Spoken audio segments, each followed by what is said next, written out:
Estamos de vuelta aquí en Vía Pública y tenemos un invitado que viene de Argentina. Está invitado por el Partido Libertario, un partido de formación aquí en Chile, y ha traído a Javier Milei. Probablemente usted lo conoce, lo ha seguido, porque es un economista anárquico-liberal, austríaco, pero sobre todo muy polémico en sus formas de plantear las ideas y con mucha pasión. Javier, gracias por estar aquí. Muy buenas noches. ¿Qué tal, Matías? Un placer enorme. ¿Qué tal? Algunos dicen que tienes una vocación también de comunicador, de presentador de televisión, que te atrae mucho eso, más allá de la economía, que las has estudiado maestrías en distintas partes, excepto que te atrae mucho los medios y te gusta, ¿no? Me resulta divertido el debate. Sí. O sea, además estoy fuertemente comprometido con la batalla cultural y la sensación que tengo como liberal libertario que soy es que cada vez que piso una baldosa, digamos, escupe socialismo Argentina. Por lo tanto, digamos, o sea, me parece que es una batalla digna de dar, porque Argentina arrancó el siglo XX siendo el país más rico del mundo, con el PBI per cápita más alto del mundo, y a partir de 1928 comenzó a abrazar de a poco las ideas socialistas, y hoy Argentina es el país 70, camino a estar peor. ¿Cómo te defines tú? ¿Anarcoliberal? De las cosas que yo te he leído, te he escuchado esa definición. Yo soy, digamos, anarcocapitalista, pero filosóficamente, conceptualmente.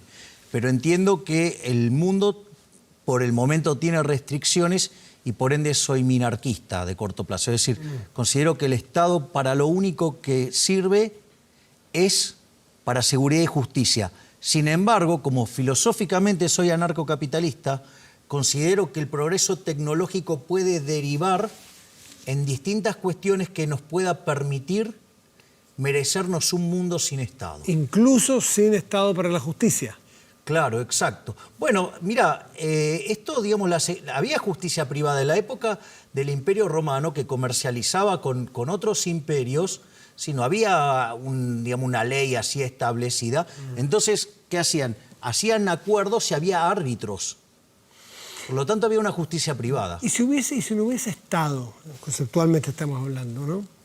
En un ideal que a lo mejor para ti es conseguible, ¿cómo nos defendemos los que somos en la relativa más débiles? Lo planteo, por ejemplo, desde los temas de seguridad, si tú quieres, en adelante. Vendrán dos tipos que te dicen, Javier, me gusta tu chaqueta, la chaqueta, por la fuerza, y te la quitan. Estoy hablando de un caso muy básico el que te estoy planteando. No, pero a ver, el problema es el siguiente. O sea, vos me estás postulando, bajo esa situación, que el ser humano puede ser malo o es malo. Entonces la pregunta es, ¿y vos te crees que si le pones el bonete del Estado a ese ser humano se va a convertir en algo mejor? Si vos a ese ser humano que vos considerás malo le das el monopolio de la violencia, ¿crees que vas a estar mejor? Pero si cada uno de nosotros cede parte de ese monopolio de la violencia o de la sobrevivencia, de la autodefensa, se la cedemos a un Estado, a una policía el día de mañana. ¿Le estás dando el monopolio de la fuerza? Claro, eso. Y después lo utiliza en tu contra. Pero eso sería ilegal. Siempre estamos... no, pero bueno, en un Estado de Derecho eso no debiera pasar. No, ¿cómo que no? Digamos, mirá el caso de Argentina. O sea, cómo continuamente sube la presión fiscal, lo cual es un robo y está amparado en que es legal, pero no es legítimo. Y entonces, justamente, utilizan el monopolio de la fuerza para imponerte la esclavitud fiscal. De hecho, si yo tuviera que elegir entre el Estado y la mafia, me quedo con la mafia. Porque la mafia tiene códigos, la mafia cumple, la mafia no miente y sobre todas las cosas, la mafia compite. En cambio, el Estado no admite competencia, quiere el monopolio de la fuerza, quiere el monopolio de la emisión monetaria, quiere el monopolio, digamos, y son todas cosas que a la postre nos generan mucho daño. Interesante la comparación de la mafia y el Estado. Hay una diferencia si en la mafia no hay alternancia en el poder, salvo que maten al jefe de la mafia. Pero sí tiene competencia legítima. Pero en las democracias sí hay alternancia en el poder y cada cierto tiempo el dueño de este Estado, que te parece tan perverso a ti, el dueño, entre comillas, el administrador, tiene que irse y viene otro que por voluntad popular es quien administra. Pero es que a mí no me consta eso, digamos, te puedo mencionar el caso de Argentina. En el año 2002 Argentina tuvo que se vayan todos. En 2000...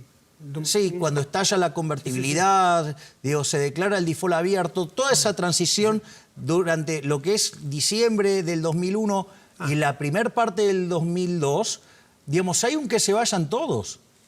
Y no se fue ninguno, están los mismos. Y no solo que están los mismos, están los familiares, están sus amantes, ¿sí? Digamos, están, digamos, sus amigos, o sea, con lo cual cada vez el Estado es más grande. Argentina tiene una presión fiscal en blanco del 70%, con lo cual además es un país inviable. Y cuando se aparece un problema fiscal, lo resuelve subiendo impuestos. Es decir, con lo cual, digamos, el futuro de Argentina va a ser cada vez peor. ¿Los impuestos para ti son un mal necesario o sencillamente un mal? No, son un robo. Los impuestos. Son un robo. ¿Qué pasa si yo voy a tu casa, Matías, y te digo, che, Matías, dame la mitad de tu ingreso? ¿Qué me vas a decir? A ti te diría que no. Bien, ok, me encanta. Ahora, mañana vengo con un papel y te digo, Matías, dame la mitad de tus ingresos. Me voy a decir, ya te dije que no. Bueno, pero escúchame, yo acá ahora tengo un papel que dice que me los tenés que dar, ¿sí? Y está firmado. Y vos me decís, ¿por quién está firmado? Por mí. Otra vez me vas a sacar a patadas, ¿ok? Ahora cuando yo vuelvo al tercer día, vuelvo con un muchacho parecido a Shaquille O'Neal, con un bate de béisbol, y ahora, Matías, mientras que este muchacho golpea el bate contra sus manos, dame la mitad de tus ingresos. Es decir... Probablemente te daré el 70%, no la mitad, para que no me golpee. Pero lo que te quiero... Pero también está la pero es un robo, los impuestos son un robo. Pero te faltó una cuarta alternativa, que venga el Estado legítimo y que sea la autoridad legítimamente pero y diga, no es legítima. dada una ley... Pero que ¿cómo digamos algo que se financia con impuestos? Dame un segundo, Javier. La primera alternativa tú vienes y te digo no. La segunda insistes, te digo que no. La tercera me con 3 matones, probablemente te lo doy, sin ganas. Pero la cuarta alternativa... ¿Qué diferencia hay con lo que hay ahora? Si yo, digamos, o sea, no quiero pagar los impuestos, voy preso. No, yo supongo, al menos en el Estado en que yo vivo, hay un Estado que ha sido con autoridades generadas democráticamente, hay un ministro de Hacienda que ha discutido un proyecto en el Congreso Nacional y se ha estimado que para mis niveles de ingresos hay determinado nivel de pago de impuestos y para mí eso no es un matón, es un acuerdo social. No es un acuerdo social. ¿Dónde está el contrato donde lo firmaste? ¿Dónde está la firma? Cuando yo voy cuando voy cada 4 años a votar. Bueno, entonces, digo, ¿es opcional votar? Sí, es opcional. Bueno, en mi país no es opcional. Entonces, digamos, si no votas estás acostumbrado. Si no votas, igual estás acostumbrado. Estás obligado a pagar tus impuestos. Bueno, entonces, digamos, nada que puede ser por la fuerza puede ser bueno. Digo, de hecho, el impuesto es una rémora de la esclavitud. De hecho, me parece, digamos, un despropósito y una tomada de pelo y una agresión al intelecto cuando viene un político y habla del contribuyente. Que es más o menos como decir que el violador llama a su víctima novia. O sea, es un disparate. Es decir, por lo tanto, o sea, los impuestos, digamos, yo voy a creer, digamos, en este tipo de cosas el día que a mí me den la opción de pagar o no pagar.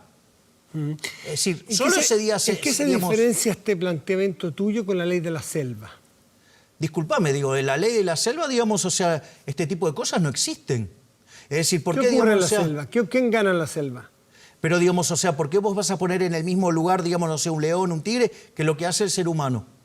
No, porque tú dices aquí, nadie gobierna, nadie coordina, nadie cede derechos. Pero, digamos, cada uno defiende su parcela. Ay, ¿acaso, digamos, vos no defendes tus intereses cada vez que tomas decisiones? Sí, pero tengo un contrato social con el resto de los ciudadanos. Entonces, ¿dónde está la firma del contrato social? Yo no vi a nadie que firme el contrato social. Digamos, decime dónde está el contrato social. Es tácito. No, es una mentira.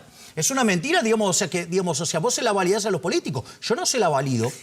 ¿Con qué derecho, si tú no quieres pagar impuestos, vas a poder, por ejemplo, circular por las calles? ¿Vas a poder ir a un juzgado para que zanjen un litigio que tienes con un vecino? Pero, digo, ¿y por qué tengo que tener, por qué, la justicia tiene que ser pública? Digo, ¿por qué no pueden ser árbitros? Digo, ¿por qué no puedo elegir un árbitro? Digo, ¿por qué no? Digamos, mirá, fíjate, esto es muy interesante. Por eso yo te digo, yo soy anarcocapitalista en términos dinámicos, aunque de corto plazo sea, digamos, minarquista. ¿Por qué? Por lo siguiente. Vos sabés que durante los 80s en Argentina se discutía si las calles podían ser privadas. Entonces había toda una discusión. Ahora el problema era un problema de índole tecnológico.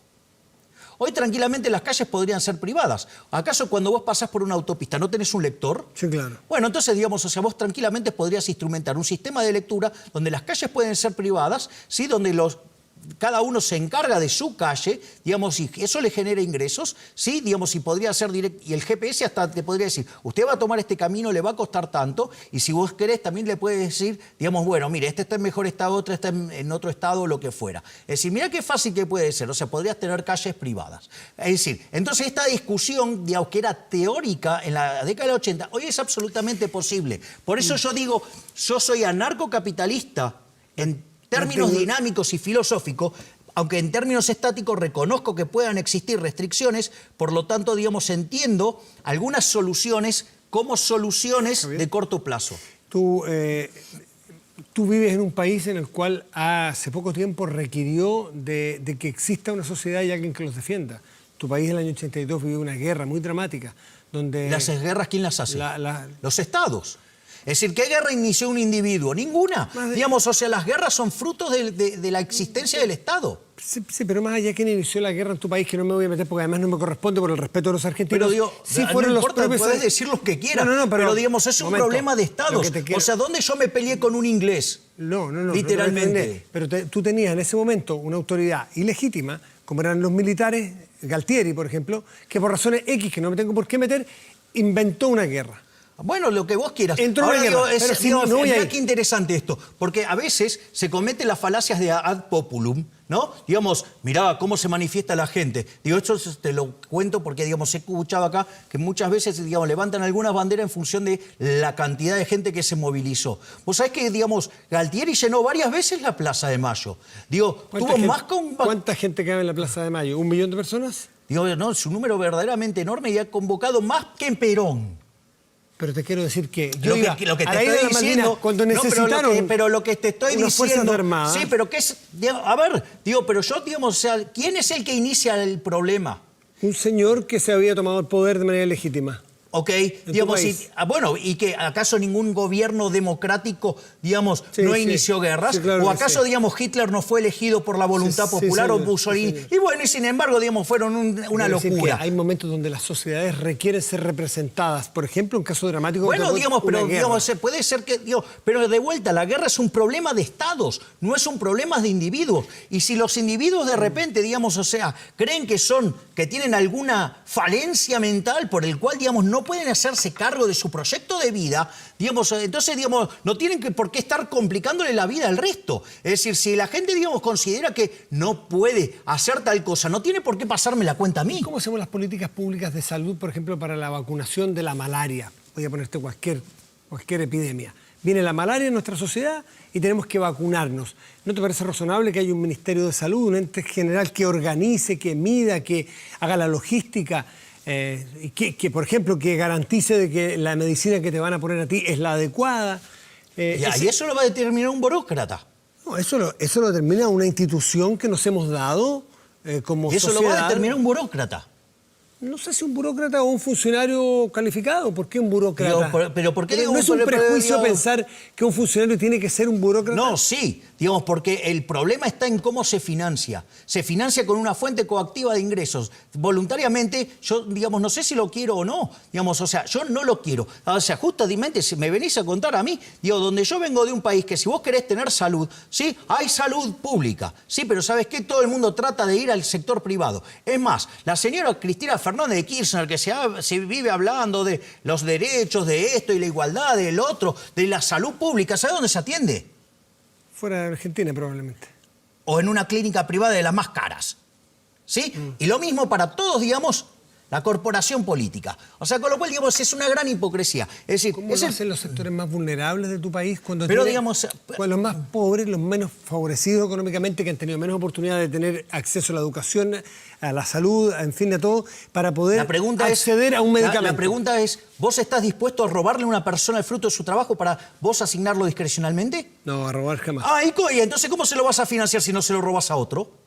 No estás suponiendo que un impuesto es un robo. Obvio, claro que es un robo. Bueno, digo, para mí sí es un robo. No, digo, lo sé. Bueno, entonces digo, para mí el impuesto es un robo, lo llamo como lo que es, porque, digamos, es una acción digamos, es un acto coactivo. Ok, no le robemos a nadie. ¿Cómo financiamos para los sectores más populares la salud y la educación? Pero de vuelta, si vos, a ver, vos querés financiar algo, digo, alguien lo tiene que pagar. Y en tu modelo. Entonces, no, bueno, a ver, fíjate esto, es muy interesante. En Argentina, digo, hay dos autores, Alberto Venegas Lynch, hijo, que probablemente sea el máximo exponente no solo del liberalismo argentino, sino de todo el liberalismo de habla hispana. ¿Sí? A punto tal que tiene libros prologados hasta por Hayek. Tiene un libro con Martín Krause que se llama En defensa de los más necesitados. En realidad, cuando viene, por ejemplo, la Gran Depresión y a la Argentina le pega fuertemente, Chile igual. es el sector privado el que se organiza para darle contención a los caídos.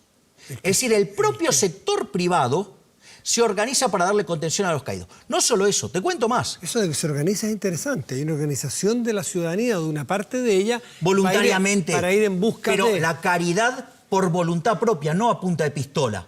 Porque si yo saco una 9 milímetros, ¿sí? Y te digo, dame todos tus ingresos, ¿sí? Porque quiero hacer caridad con él, vos, no sé, será muy noble, digamos, quiero hacer caridad, ¿sí? Y supongamos que en el medio no se me cae nada en mi bolsillo, o sea que no tengo las famosas porosas manos de Batiat. A vos, digo, lo que cuenta es que yo con una 9 milímetros te saqué tu plata. Ya, basta, y se acabó el tema. Entonces, y otra de las cosas muy interesantes, que cuando vos mirás la historia de los primeros hospitales de la Argentina, ¿sabés quiénes los hicieron? El sector privado. ¿Sabés para qué lo hacían? Porque, digamos, porque justamente necesitaban que sus trabajadores disfrutaran de buena salud y que pudieran trabajar. Y como de repente no le daban los tiempos para llegar a otro lugar y se podían morir, ¿quién financió eso? El sector privado. La sociedad civil, a tu juicio, la sociedad civil organizada podría reemplazar al Estado. Definitivamente. Y las leyes decir, ¿pero por qué tengo que imponer la caridad a punta de pistola? Entendí tu punto. Digo, porque es violento, es un robo. Y además te estoy dando ejemplos de que cómo funcionó en el mundo real de Argentina. Esto yo no estoy buscando... En Argentina, en Chile y en Irlanda hoy día funciona el tercer sector, que es la sociedad civil organizada. Las leyes, ¿cómo se arman? ¿Cómo nacen las leyes en un sistema como el que propones tú? Bueno, digamos, hay reglas que surgen de la propia interacción de los agentes que determinan cuáles son las reglas bajo las cuales quieren vivir. Bueno, fíjate que, por ejemplo, digamos, en los países del common law, digamos, la ley va evolucionando acorde, digamos, van ocurriendo los devenires históricos. ¿Qué te parece Chile como modelo de los Chicago, el modelo liberal, neoliberal, le llaman algunos aquí en manera despectiva, algunos se defienden, dicen que está muy bien, y aquí por lo menos dicen que Chile es el modelo en el mundo de un sistema más o menos parecido, probablemente el tuyo es más radical, el que estás planteando aquí. ¿Qué te parece que funcionó? ¿Te parece que es bueno? ¿Te gustaría para tu país? Yo, digamos, haría primero una digresión terminológica, si me lo permitís, Mati. Bueno, por favor. No adhiero a la definición de neoliberal. El liberalismo viene de libertad. No hay nueva libertad o vieja libertad. Hay libertad o no hay libertad. ¿Está embarazada o no está embarazada? Digo, no hay medio embarazada, no, más o menos, no. ¿Está embarazada o no está embarazada? ¿Hay libertad o no hay libertad? Punto 1. Punto 2. Es peligroso utilizar el término. Ese término fue desarrollado por un marxista, que obviamente, digo, si los marxistas y los socialistas supieran de economía, no serían ni marxistas ni socialistas, porque digo, son eso porque no saben. Son brutos, son burros. En ese contexto, básicamente, Alexander Rustow, en 1938 y popularizado en 1939, desarrolla el concepto de neoliberal. ¿En función de qué? Que él veía el nazismo, veía el fascismo, veía distintas vertientes del socialismo y veía hasta el comunismo. Y del otro lado veía, si vos querés, el liberalismo manchesteriano. Dijo, bueno, vamos a crear algo intermedio.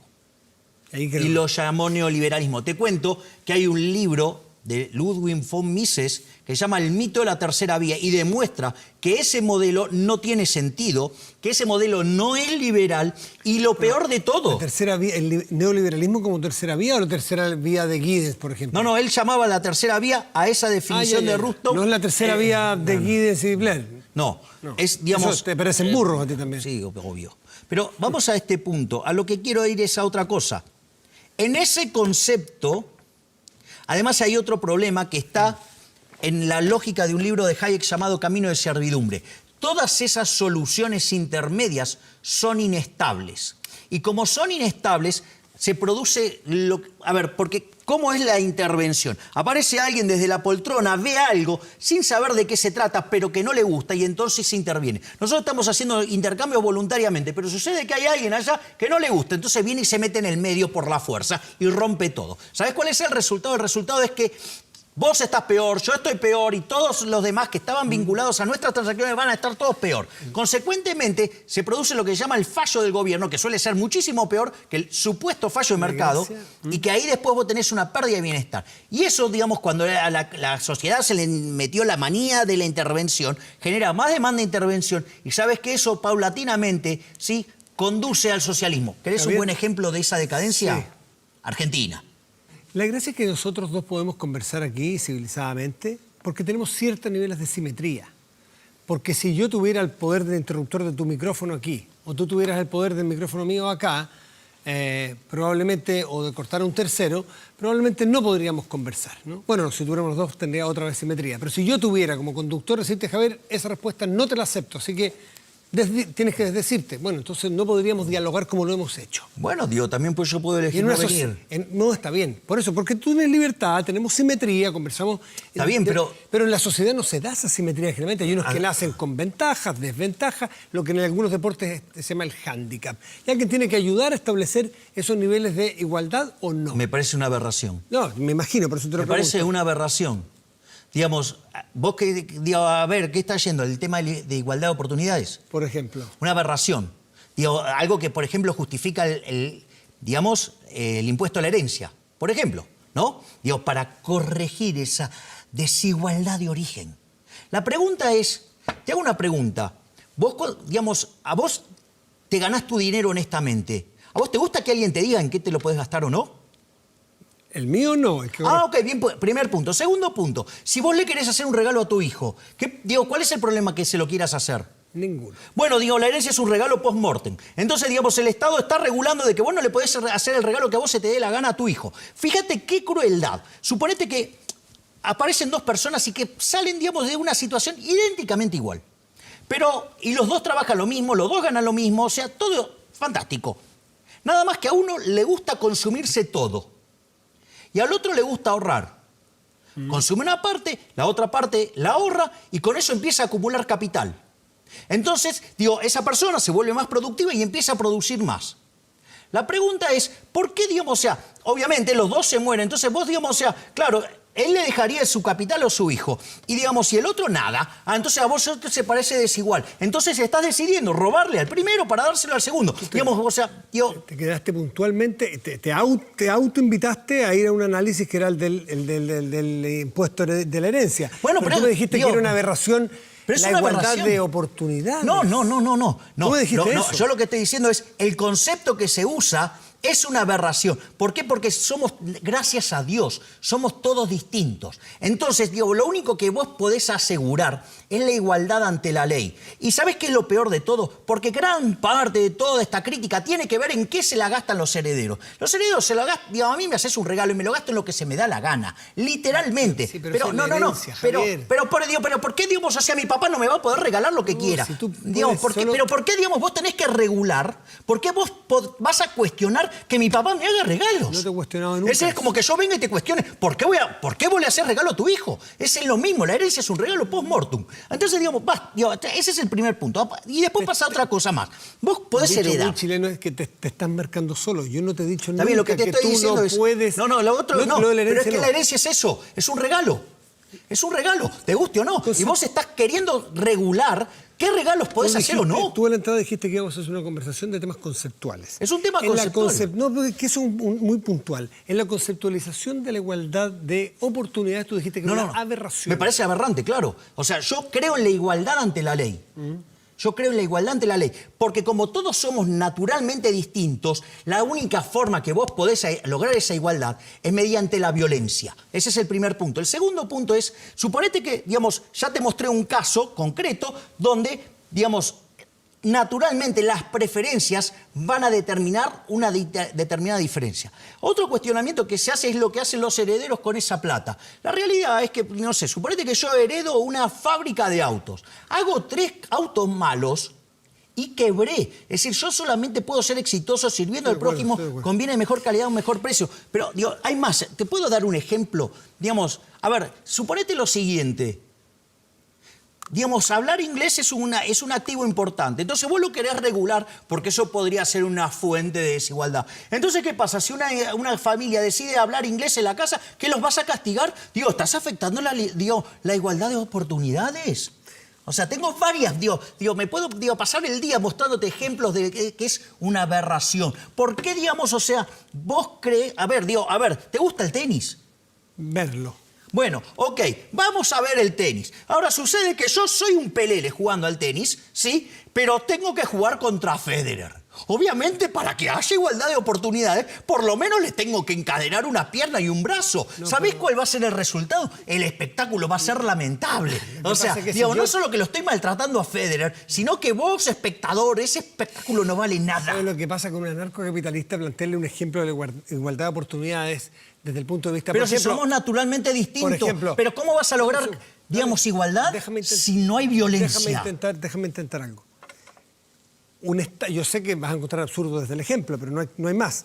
De un Estado, por ejemplo, que a todos nos provee igualdad de oportunidad, igualdad ante la ley, nos provee igualdad de acceso a la educación, de acceso a la salud, de acceso al aire libre, igualdad de oportunidades.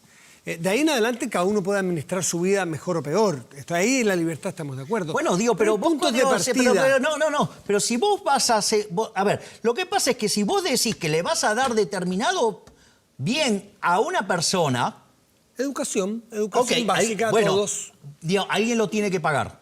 Sí, todos, pues es un contrato social que... No, contrato social no existe. Por eso que decís que es tácito. No existe ese contrato social. Entonces, claramente... No, sí existe. Sí existe. No, ese es un invento de los políticos para seguir estafándonos, que ese es otro problema. Ahora, mi argumento... El que tú no hayas firmado o no suscribas al acuerdo social es otro problema. Yo tengo uno y me llevo de lo más bien con mi contrato social. Y la mayoría de los chilenos y los argentinos probablemente... O sea, ¿te podés arrogar la mayoría de los chilenos? No, yo dije, y además... La mayoría de los chilenos, porque van a votar y respetan a las instituciones... ¿Y qué alternativa tienen? Si además, ¿qué alternativa de variedad tienen? O sea, entonces El modelo chileno, que me gustaría tu mirada sobre el modelo de los Chicago, el modelo de liberal chileno que se construyó aquí, ¿qué análisis crítico tienes al respecto?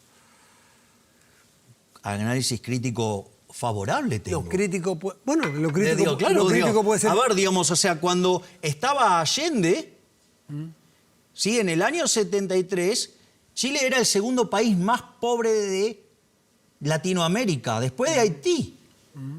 Tenía un ingreso per cápita de $1.600. Tenía, más de un 50% de pobreza. Tenía una inflación estrafalaria. Chile hoy, tiene un ingreso per cápita cercano a los $20.000. Chile hoy tiene 8,6% de pobres. Chile hoy tiene una inflación del 2%. O sea... Por lo visto te gusta más el modelo actual, el modelo económico-social actual que el de la época del presidente Allende. No me cabía ninguna duda. Y está perfecto. Bueno, me parece que cualquiera, La pregunta es, ¿cómo ha evolucionado el sistema chileno? Porque algunos sostienen que ya no opera la economía de mercado en Chile o el social de mercado, sino que opera para algunos un modelo que se ha ido poniendo más socialista. ¿Tú lo compartes? Obvio. El último gobierno de Bachelet hizo que, recibiendo al país con un índice de libertad económica de 7, hoy es 19. Perdió libertades económicas. Y aquellos países que son más libres son 8 veces más ricos que los reprimidos. El decil más bajo del país libre es 11 veces más rico que el del reprimido, con lo cual además tienen una distribución más equitativa. Pero dame un segundo, porque esto es mucho más importante que estas dos cosas que dije antes. Y es el hecho que el que vive en el país más libre, en el decil más bajo, tiene el doble de ingreso que el ingreso promedio del país reprimido. Como la distribución del ingreso tiene un formato que se llama log normal, chi cuadrado, lo podés llamar también distribución Pareto, donde la mediana, que es el valor que más se repite, está debajo de la media. ¿Sabes qué quiere decir? Que aquel que vive en el decil más bajo del país libre... ¿A qué le llamas país No, libre? está mejor que el 90% del país reprimido. Es decir, ojo con meterse con las cuestiones esas de la distribución, porque eso tiene efectos dinámicos que además achican la torta. Ayúdame con una duda que me asalta. ¿A qué le llamas país libre? Lo estoy midiendo en términos de los índices de libertad económica. ¿Es la única que vale? No. Hay otras libertades, ¿no? Bueno, pero porque nosotros, por ejemplo, vivimos aquí en los años 80 en un país con mucha libertad económica y cero libertad política. ¿Y en qué derivó después? En que hubo 3.000 muertos, por ejemplo. Ok, digamos, lo primero que te quiero señalar... Hubo decenas de miles de exiliados, por ejemplo. A ver, lo primero que te y había, quiero decir y había un país libre. Es el resultado de Disculpe, la búsqueda. se activó la búsqueda automática. Se espantó con Milei. A ver, digamos, yo te hago mi planteo. ¿Vale esa libertad? ¿Vale esa libertad? ¿Dónde queda la libertad de expresión? El liberalismo es el respeto irrestricto del proyecto de vida del prójimo. Por lo tanto, digamos, o sea, yo no tengo, digamos, por qué estar defendiendo una posición de una dictadura. No, es que tú dijiste libre concepto general y yo te dije, ¿qué libertad? Porque hay varios tipos de libertad. Bueno, yo digo, estoy hablando de la no hay libertad una económica. Ahora, fíjate que no lo esto, aclaraste siempre. Pero fíjate esto, porque una de las cosas que se hizo, se chequeó la libertad económica con las libertades políticas. Aquellos países que tienen mayores niveles de libertad económica tienen mayor libertad política. Es decir, la propia... ¿Hay correlación? Es decir, la propia dinámica voy a parafrasear a Milei. Datos, por favor. Bueno, datos. Digamos, ¿dónde están los datos? En los estudios, digamos, de libertad económica. Es decir, digamos, yo te puedo mostrar... De correlación de libertad económica que sean siempre con otro tipo de libertades. Por ejemplo, la libertad política, la libertad de expresión. Pero es que justamente, digamos, hay gente que se dedica a correr esos índices y lo corre contra índices de libertades políticas. Y aquello, es más, los derechos de la mujer, por ejemplo, que tanto se discute, donde el feminismo como causa original es liberal, porque se habla de igualdad ante la ley, que eso no es lo mismo que el embrismo, que es affirmative action, o sea, que es discriminación afirmativa, ¿sí? En realidad, eso también ocurre en los países que tienen mayor libertad económica. Por lo tanto, una de las cosas que vos ves es que aquellos que tienen libertad económica tienden a evolucionar también hacia mayor libertades políticas, cosa que no pasa en los regímenes. Javier Milei, ¿cuál es la sociedad del mundo actual que te parece más cercana a lo que tú quisieras? No hay perfectas, pero... No, está claro que no hay perfectas. Claro, no las hay. ¿Qué gobernantes, qué gobiernos, qué sistemas? Lo más parecido o lo mejor que vos tenés en el planeta es lo que podría vos observar en el caso, por ejemplo, de Suiza, en el caso de Australia, en el caso de Nueva Zelanda, ¿sí? O, por ejemplo, países que hicieron reformas como Irlanda. Pero hay mínimos sociales, hay mínimos sociales garantizados. Está bien, digamos, o sea, a ver, tengo que usar proxies de libertad económica porque no existe, digamos, todavía el anarcocapitalismo. Entonces, digamos, hago, digamos, soluciones que aproximan. Es decir, ahora, eso no quiere decir que, digamos, no pueda existir en el futuro. Digo, vos en algún momento leías cosas que parecían de ciencia ficción y después se volvieron realidad. ¿Conoces algún político chileno de la actualidad que te llame la atención? No, digo, pero no porque no estoy involucrado con la cuestión ¿Y en la Argentina, política. ¿cuál es tu líder en la Argentina? Ninguno. ¿Y por qué no te presentaste tú en la última? ¿Y pero por qué tengo que hacerlo yo? No, está bien, para hacer un país más acorde a tus ideales, pues. Pero porque yo creo que en realidad hay que dar antes la batalla cultural. Es decir, a ver, yo lo que digo es, mira, Argentina con esto de los derechos, por ejemplo, a tener educación... ¿No es un derecho? No, porque alguien lo tiene que pagar. No es gratis, alguien lo tiene que pagar. Y cuando vos decidís que... ¿No es excluyente a los derechos que tengan que pagar? Ah, no. A ver, el punto es el siguiente. El aire libre también, el aire limpio también tiene que pagarlo alguien, ¿no? Digo, bueno... Tenemos que pagarlo en el sentido de que tenemos que cuidar de que no se contamine...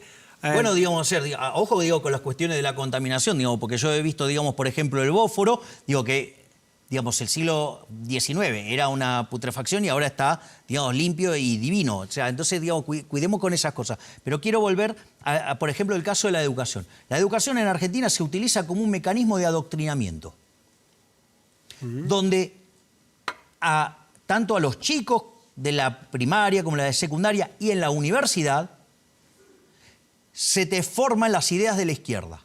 Es decir, forman autómatas, se les lava el cerebro para que sean adoradores de la religión del Estado. Entonces todos creen que el Estado es bueno. No, el Estado es una porquería. ¿El Estado es sinónimo de izquierda? Bueno, la solución 100% sí. Digo, solución que se puso en práctica y fue un fracaso en lo económico, en lo social, en lo cultural y además asesinó a 150 millones de seres humanos. No trivial. ¿Macri te representaba en algo? Para nada, me parecía absolutamente repugnante. De hecho, lo he criticado desde el primer día, consta en videos, consta en artículos. ¿Sabes por qué? Porque era un gobierno socialista. ¿Macri? Obvio, claro. ¿Y Cristina? A ver, pará. Bueno, Cristina, digamos, o sea, Cristina es una hipócrita, ¿sí? Digamos, en especial, o sea, una mentirosa, una actriz, ¿sí? Pero, a ver, el punto es el siguiente. No respecto a sus virtudes morales, sino que me refiero, o sus talentos actorales, me refiero respecto de la ubicuidad o la ubicación ideológica. Pero es que digo, Macri es un socialista. es que Argentina tiene el largo tan corrido a la izquierda que tildan de liberal a Macri cuando es un socialista. Fíjate esto. ¿Y qué es? ¿Qué es el peronismo? Si Macri es socialista, ¿qué es el peronismo? No, el peronismo es cualquier cosa, depende de las necesidades políticas. Digo, esa es la magia del peronismo. Puede ser cualquier cosa, el peronismo, dependiendo, digamos, o sea, vos podés tener a Menem y podés tener, digamos, a los Kirchner, o sea, digo, y todo pasa y son todos peronistas. A ver, vamos a este punto y esto me parece interesante. El gobierno de Macri estaba alineado con la Internacional Socialista. El gobierno de Macri estaba asociado con la Internacional Popular. El señor Marcos Peña es socialista, que era su jefe de gabinete. No solo eso, sino que además el asesor de Macri, un marxista, el señor Jaime Durán Barba. El ecuatoriano. Sí, que es marxista, ¿sí? Y no Pero me está hablando como si tuviera tres orejas, es marxista, ya. Bueno, digo, para mí es un alto insulto. Es decir, digamos, pero no tan malo como keynesiano. Es decir, lo único bueno de los marxistas es que, digamos, por lo menos no son keynesianos, que son la inconsistencia caminante. Y fíjate esto, lo inmoral del gobierno de Macri, que muestra que no es liberal. Si hay algo que caracterizó al gobierno de Macri, es justamente un fuerte endeudamiento. Pero liberalizó un Bueno, montón de cosas. No, para. ¿Y cómo terminó? Bueno, porque terminó con cepo cambiario, terminó con controles de precios, terminó regulando, terminó persiguiendo, terminó subiendo los impuestos. Nunca bajó el gasto público en verdad. Con un dólar casi a 70, con una inflación al 54. Y a vos, y eso te da, digamos, te da un justificativo para avanzar sobre las libertades individuales. Es decir, ¿acaso, digamos, yo que me gano el fruto de mi trabajo, digamos, honestamente, no puedo comprar lo que se me dé la gana? Es decir, sucede que a un tipo se le ocurre que yo no puedo comprar dólares y no me deja comprar dólares justamente para obligarme a tener pesos y estafarme con el impuesto inflacionario. Una maravilla. Digamos, o sea, festejemos entonces el cepo, que es la gran estafa del político chorro argentino. Una maravilla, entonces. No, es una porquería, es una inmoralidad. Y Macri también es un inmoral. Y te digo más, no solo eso, no es de liberal endeudarse. Porque si el liberalismo es el respeto irrestricto del proyecto de vida del prójimo, cuando vos te endeudás, estás financiando la fiesta de las generaciones presentes contra los ingresos de las generaciones futuras. Gente que quizás no votó o gente que ni siquiera nació. Lo último, Macri es lo peor de lo peor porque se endeudó con el Fondo Monetario Internacional, 55.000 millones de dólares. 57.000. O 57.000. 100. Disculpe. 57.100. Vos ya sabés, digo, de los números de Argentina... Pero estuve cerca. Estuviste perfecto. Estuve cerca. ¿Cómo lo haces si no es financiándote con un organismo multilateral para intentar enfriar un poco la economía o los desequilibrios fiscales? No. ¿Qué hubieses hecho tú? Es que debería haber bajado el gasto público. Es fácil decirlo. No, con mentira. micrófono. No, Estar en la Casa Rosada. No, mira, te voy a decir algo. Te voy a decir, como llano, te voy a decir dos contenido, cosas. Ahí, mira, ¿sabes qué? Hay un estudio del BID sobre ineficiencia técnica del gasto público. La peor región del mundo es América Latina con 4,4% del PBI. Argentina tiene 7,2%. O sea, es un escándalo.